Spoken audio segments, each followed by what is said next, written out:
Congregation Beth Israel is the only synagogue in Charlottesville, Virginia. It's nestled on a quiet little street between two churches. In many ways, it stuck out when violence erupted in Charlottesville just 10 days ago. As Jewish residents prayed inside that Friday night and Saturday morning, Nazis marched in the streets outside. Despite all the violence around it, though, the synagogue, it was cradled by the community.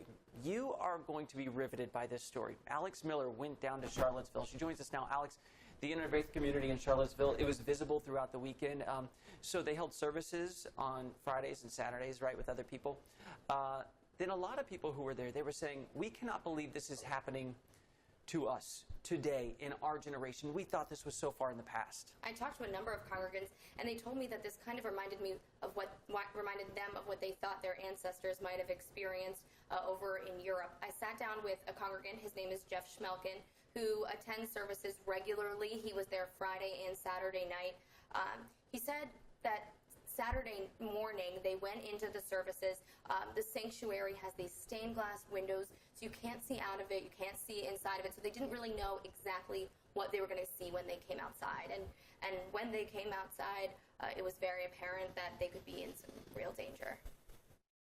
So we're standing up there looking at 11:30, and somebody points out that, hey, there's a group of the racists are coming down the street. And I came out to the window, and sure enough, you could see it. I saw the second half of a group of maybe 30 people, clearly skinhead types, walking past the synagogue. And it kind of strikes a chord, I think, for Jewish people to see those sorts of things on the street outside the synagogue, to really feel this anti-Semitism. I think it's, for a lot of Jews, it's our worst nightmare come true. They were told they shouldn't leave through one of the main entrances, but instead needed to exit through the back. Except the back of the synagogue was really just a side street. I mean, did you feel safe even walking out the back door? Not particularly. No, not like before. It still doesn't feel like the same safe community nestled in the mountains that it felt like before this all. Are you worried they're going to come back? I think we have to assume they'll come back.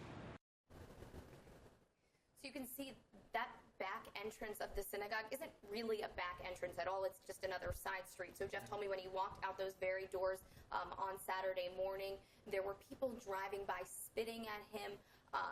He didn't hear any slurs, but other congregants reported hearing Sieg Heil, which is the Nazi salute for victory. There were armed guys standing outside for 3 hours. It was definitely a scary situation for them. And isn't it just crazy? He said, you know, this is every Jew's nightmare coming true, right? And in 2017, that people are driving by, not seeing a fellow American, a fellow human being. They're seeing Jewish people and hating them, which is crazy. But it seems like a prime area where you need security. That's right. They didn't have security. Well, they had one armed guard. They had requested a police officer come and guard the property, or the people, not the property. They were denied. This police department, they later learned, was stretched very thin. They said that they were guarding it from further away. But they did have to cancel their night service that was supposed to take place at someone's house. That synagogue sits right on the corner. I mean, you got a sidewalk, and that is it. It's there. And you're right on the street. They've got this gate that's only about waist high for people to get through, and you know, you can see right into the synagogue. And a gun doesn't have to go through that either. Exactly, and that's part of the reason why I wanted to go to Charlottesville. This is a very small community. There's only a couple hundred families in this one synagogue, but I quickly learned that it might be a small community, but the people in Charlottesville are very connected to their heritage. Rachel Schmelkin has been a rabbi in Charlottesville for about a year, and for the last few months, she's found herself leading her congregation in ways she never expected. The summer has had a dark cloud hovering over Charlottesville. Racism and anti-Semitism have plagued the small town tucked away in the southwest Virginia mountains. Less than 2 weeks ago, she and other leaders of Congregation Beth Israel were faced with a heartbreaking decision. It's definitely never something I thought that I would be talking about or watching a congregation that I'm a part of have to do. They decided to remove their Torah scrolls, the centerpiece of Jewish life, from the synagogue. We were concerned about this scroll, including a Torah recovered from the Holocaust. It's irreplaceable. You know, all Torahs are sacred, but this one is really irreplaceable. You see, they heard Nazis were planning to take over their town. And that preemptive measure turned out to be a smart one. Nazi websites had posted calls to burn down the synagogue. Thankfully, that didn't happen, but even the threat struck a chord. For the 370 families who belong here, including teens like Davida Rim-Kaufman, this place holds a special meaning. I grew up here in the building that we're in right now. There were never a lot of Jews in my classes, but there were always Jews here. And that Saturday, as congregants watched from inside, Nazis marched past their synagogue towards Robert E. Lee Park, less than a block away. It was horrifying. Like, the Emancipation Park that used to be Lee Park that, like, the KKK was at, and then these people with torches, and then this, like, that's where I used to play hide or capture the flag every single day when I went to Camp CBI, which is the camp for my synagogue. The site reminiscent of a time she'd only ever learned about in religious school. This was the first time I've ever been like, whoa, there's people that hate the Jews that are in front of me. Davida says powerful stories, like her fellow congregants being told to leave the synagogue in groups through the back door, are important to share. And even if people don't want to think about that, like, this really brought it to light. Both women know upsetting stories like this are out there, but they also know there are more uplifting ones. One of the many blessings that came out of the horror of this weekend is the relationships and bonds formed between people who are of different religions, of different races, of, different communities. They say they felt support from so many non-Jews in their community.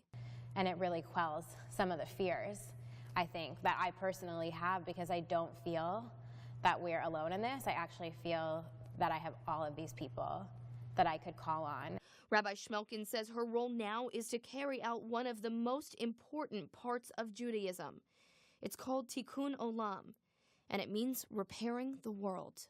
The opportunity is before me and before our community and before all clergy to be a force of goodness in the world, and that's what we have to do now.